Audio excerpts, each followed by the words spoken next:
by fundamental inclusivity deficit, which is a consequence of chronic unresolved marginalization on regional, ethnic, socioeconomic, and gender basis. We have resolved as a people to implement a bottom-up economic transformation agenda, not only to address these shortcomings, but also to build a nationwide, all of society, multidisciplinary, multi-sectoral, grassroots to capital coalition of Kenya's women and men, both young and old, and of all walks of life, to make up for lost time and to deliver shared prosperity within our generation. And that is why I purposely came for this event, because it speaks to the heart of what we need to do together as a people. Kenya has been making steady progress in many sectors for many decades now. However, the rate of progress has always remained behind the levels of poverty and inequality, making sustainable development and inclusive growth an elusive target for the majority. There are a number of underlying structural causes of this state of affairs. The least appreciated of these structural hindrances is almost the most obvious. As a nation, we do not have all hands on deck, and for 6 decades have locked a significant part of our population from contributing to and benefiting from economic growth and national development. As a result, the opportunities we have denied ourselves are vast. The cost of this persistent and systemic omission is huge, and the negative impact on the people, especially the most vulnerable, is immense. It is clear that a truly inclusive economy would be at least twice as productive, meaning that we would have exceeded our most ambitious development projections long time ago.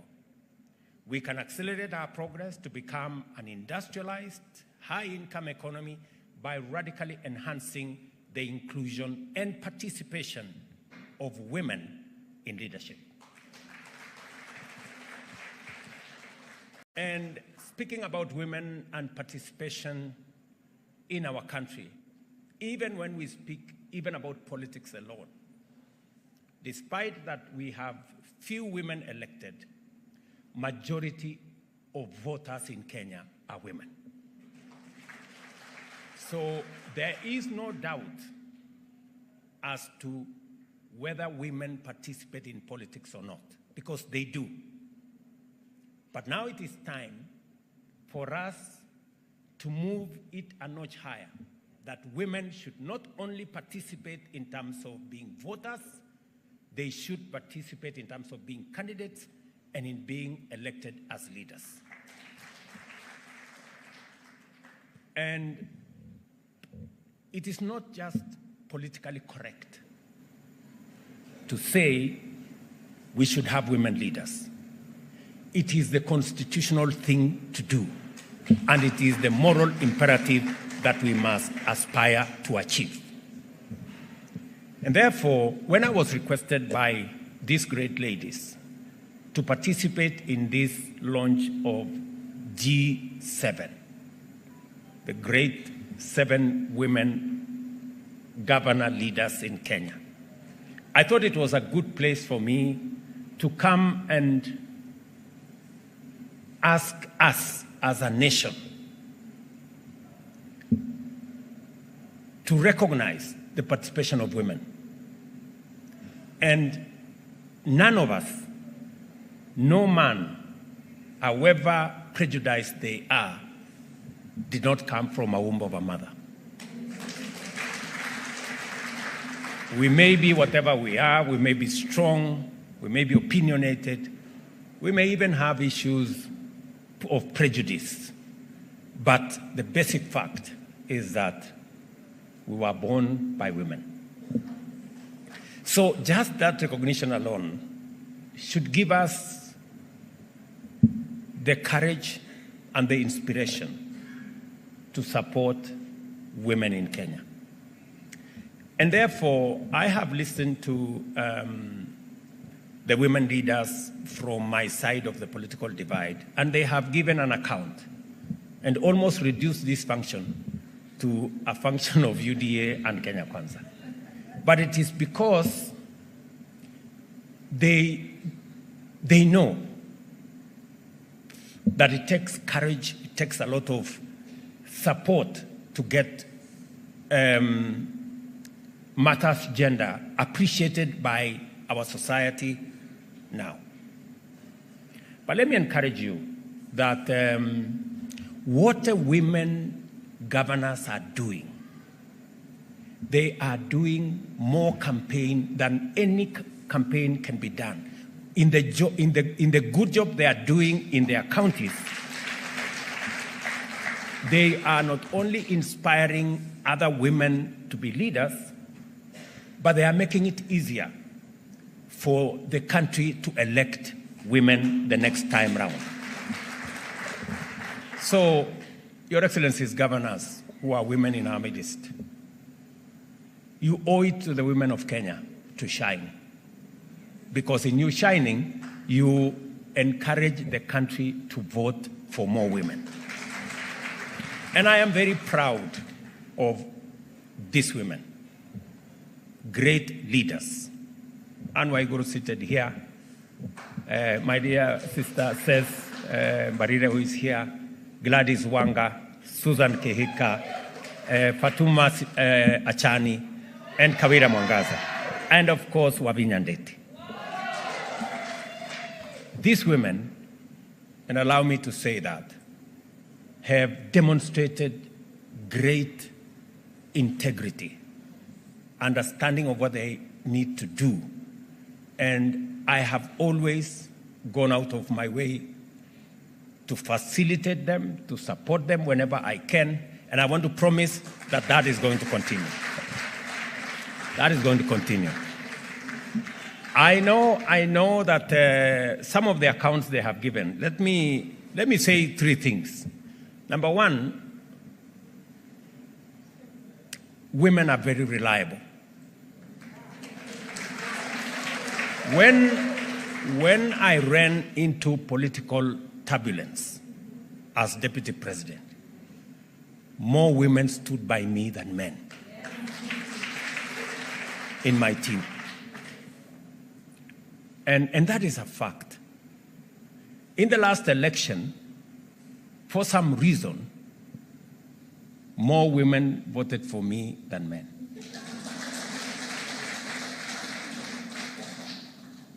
And therefore, supporting women is the easiest thing for me. Of course, apart from the fact that in my family, I have more women family members than men. But I know sometimes I have, whenever I speak to the leaders in my corner, sometimes in the process of mentorship, you have to tell them some hard facts. I remember Susan, one time I called her and I told her, listen, Susan, I am listening to you and you are not persuasive. You know? I want you to rehearse your text. Don't leave home before you know what you're going to say in a political rally. You know, even if it means you have to cram 3 things. Say something about agriculture. I had to take her through lessons, this girl, because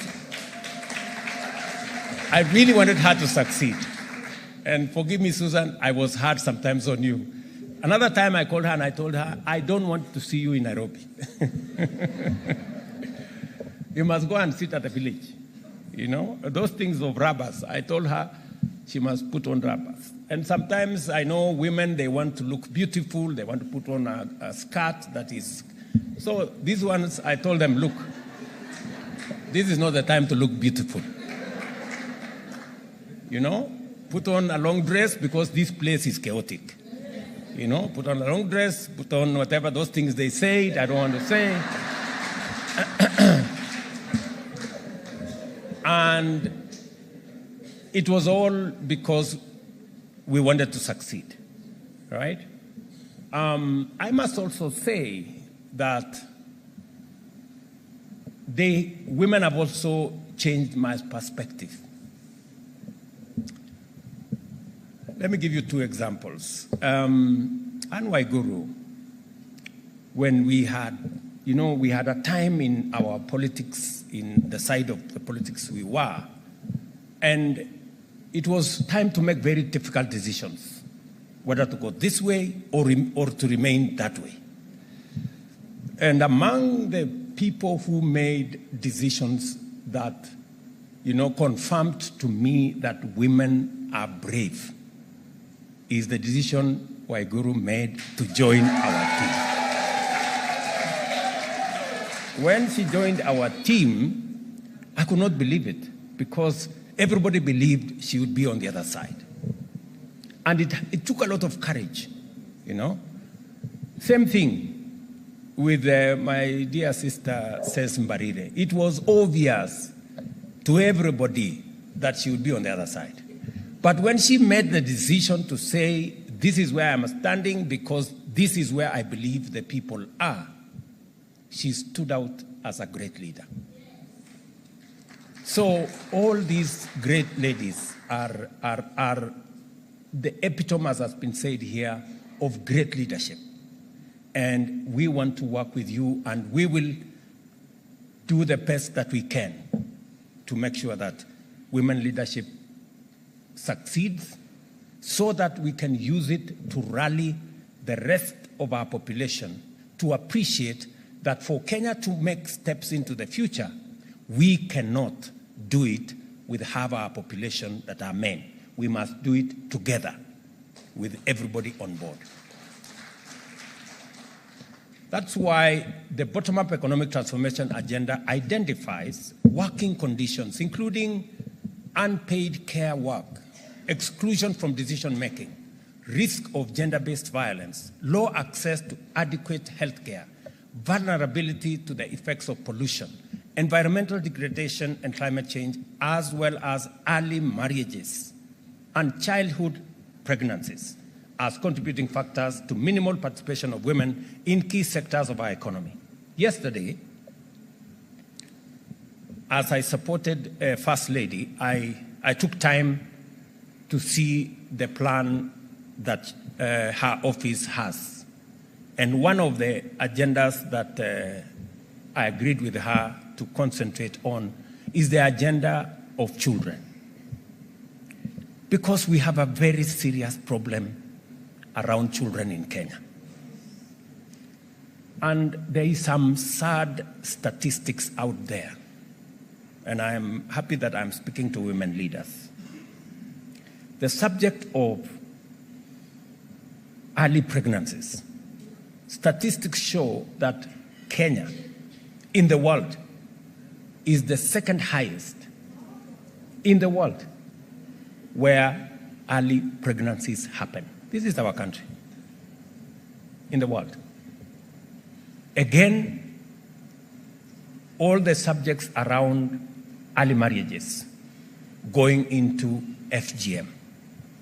So, I am asking women leaders, as I do men leaders, to work in concert, all of us, to protect our children, especially from FGM, early marriages, and early pregnancies, because it is destroying the future of many of our children.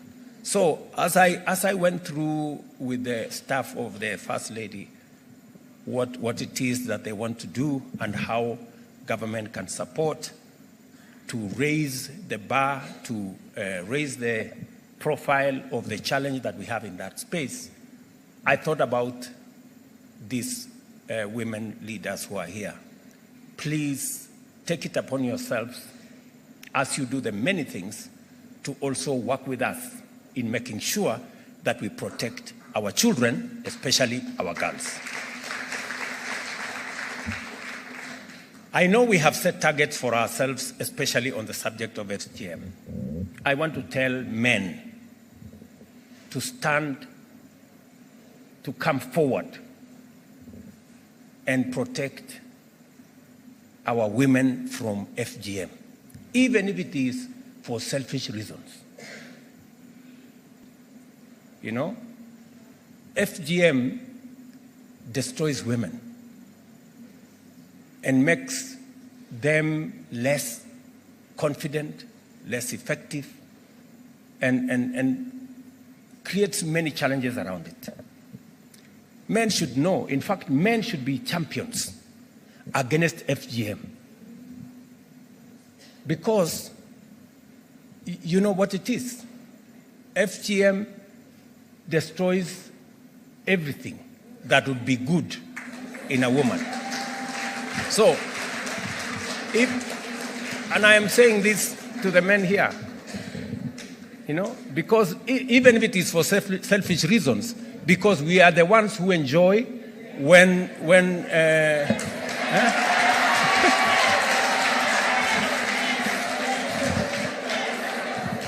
I mean,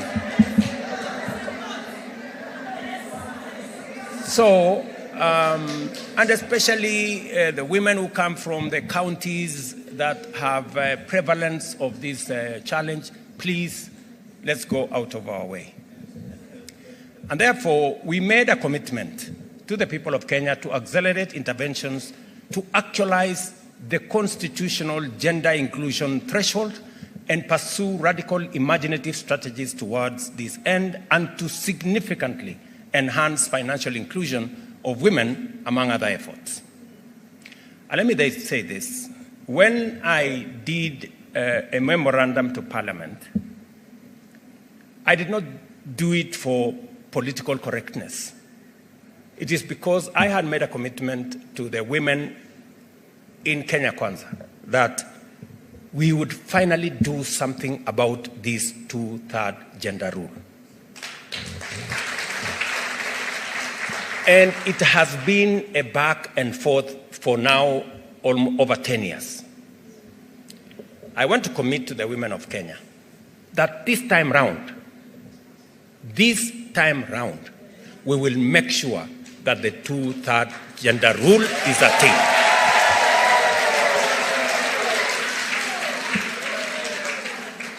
And the exercise that is going on in Parliament, the NADCO report, now includes what Aisha Juma and her team have been doing. And the commitment I made is that for the 290 seats, at the very minimum, we must have at least 1/3 being women.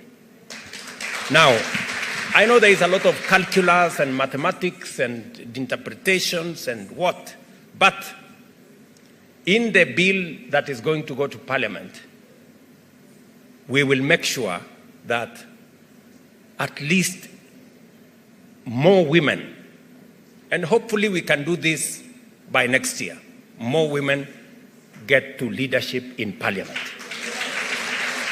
And my instructions are very clear to Kimani Ichung'wah, who is the leader of majority in the National Assembly, and the PG of our Kenya Kwanza team, that will be the official position of the party. And we have talked to many leaders, especially men. And I can tell you, ladies, for the first time, I see that men are committed to making sure that this time round, we succeed in actualizing the 2/3 gender rule in the frame that we have set. And I want to ask women leaders, I know you may want higher numbers, but we can do it, you know, we can do it progressively. Let us get what we think is attainable now. You guys know what you need to do. We can then take it to the next level, and then take it to the next level, and finally get it to 50-50. Let me also say the following. Cecily Mbarire is the chair of UDA, not by default. It is deliberate and it is intentional. And one of the assignments she has is that we must, as a party, lead from the front, and we must make it in the rules, Madam Cecily Mbarire, that when Rigiji and myself tukifika hapo mbele na tumepangana, tumekubaliana vile itaenda, we must also agree that going forward, if a man is a candidate for president in our party, the woman must be the runner.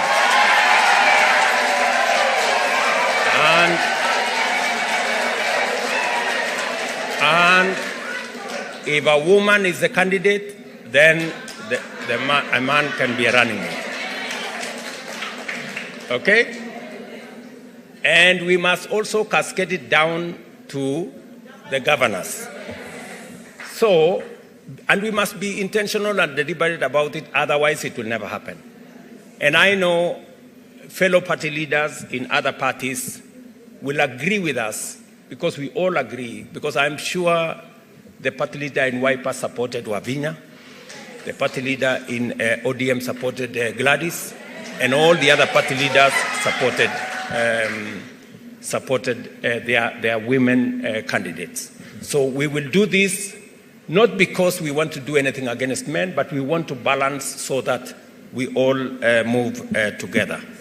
And Madam says, as you undertake that exercise, you will have my 100% support.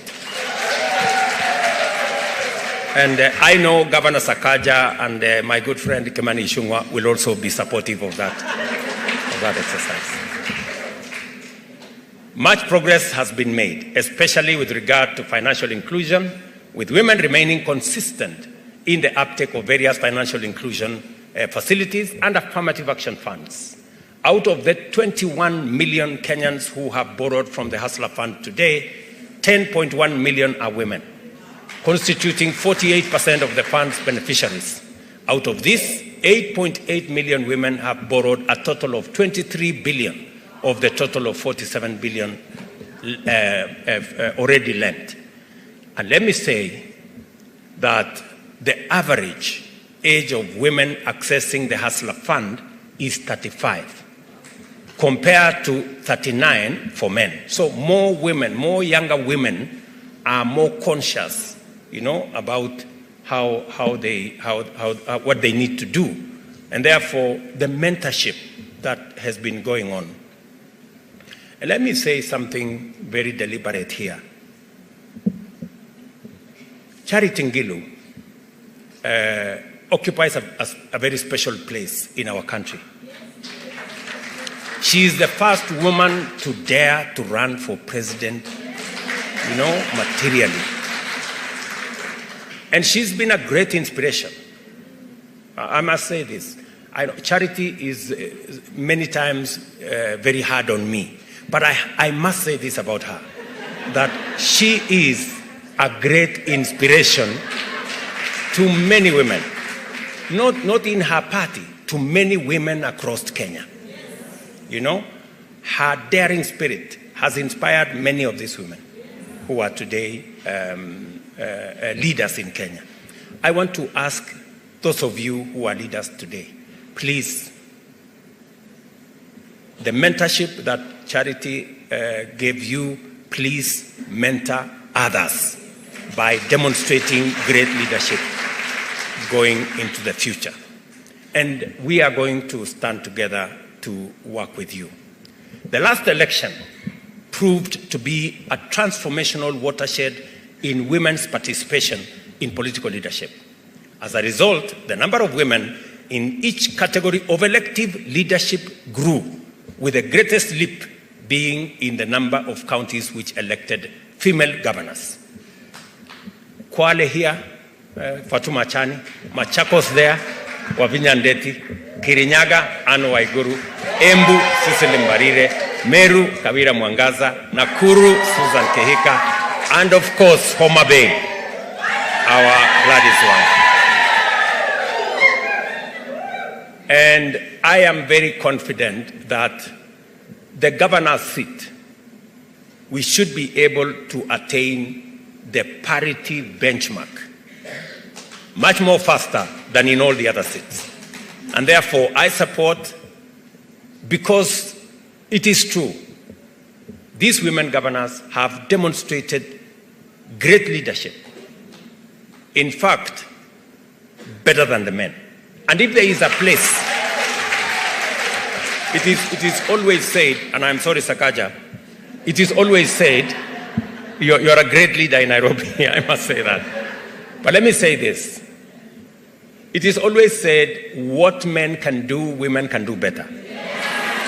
If there is a demonstration of that belief that what men can do, women can do better, it is in the governor's position occupied by these women. They have demonstrated that certainly women leadership as governors have done much more than what their male counterparts have done. These leaders, they have stepped up as models of transformative leadership, advocates of women inclusion, and champions of leadership of devolution and good governance. I like what Wanga said, that they want to stand on the platform of integrity. They want it to be known that women leaders project, believe in, and are profiled as women who are of good standing, incorruptible, passionate, and that is what we all want to see in our men. These leaders, they have resolved to leverage their unique and historic position as pioneers to pave the way for even greater numbers of women in key leadership roles by intentionally using their leadership to mobilize positive public attitudes to women leadership. In so doing, they have lived up to the ideals of bipartisanship and coordinated their endeavors in the best spirit of inclusivity to actualize the values and principles of devolution, gender equality, inclusive and transformative actions. It is through such inspired and principled actions that the spirit of our Constitution is brought to life to catalyze national transformation. This is why I'm delighted to join you at the launch of the G7 strategy to expand women leadership in devolved units and amplify the transformative impact of inclusion on socio-economic development, governance, representation, and institutional growth and development. I am persuaded that the G7 represents a superior proposition in promoting the inclusion of women generally and in leadership specifically. It also provides an alternative pathway towards the sustainable realization of the two-thirds gender role inclusion. The leadership of the G7 affirms our faith in the promise of the bottom-up economic transformation for shared prosperity through inclusion and have made an irrefutable and irresistible case for the urgent attainment of the gender parity as an idea whose time has come. I am very proud to associate myself with the G7 strategy for the Women Governors Caucus and pledge the government's full support for it. Let me repeat, I pledge the government's full support. Let us therefore stand shoulder to shoulder in solidarity and equality, face forward with confidence and lead this nation to a prosperous future where no one is left out and no one is left behind.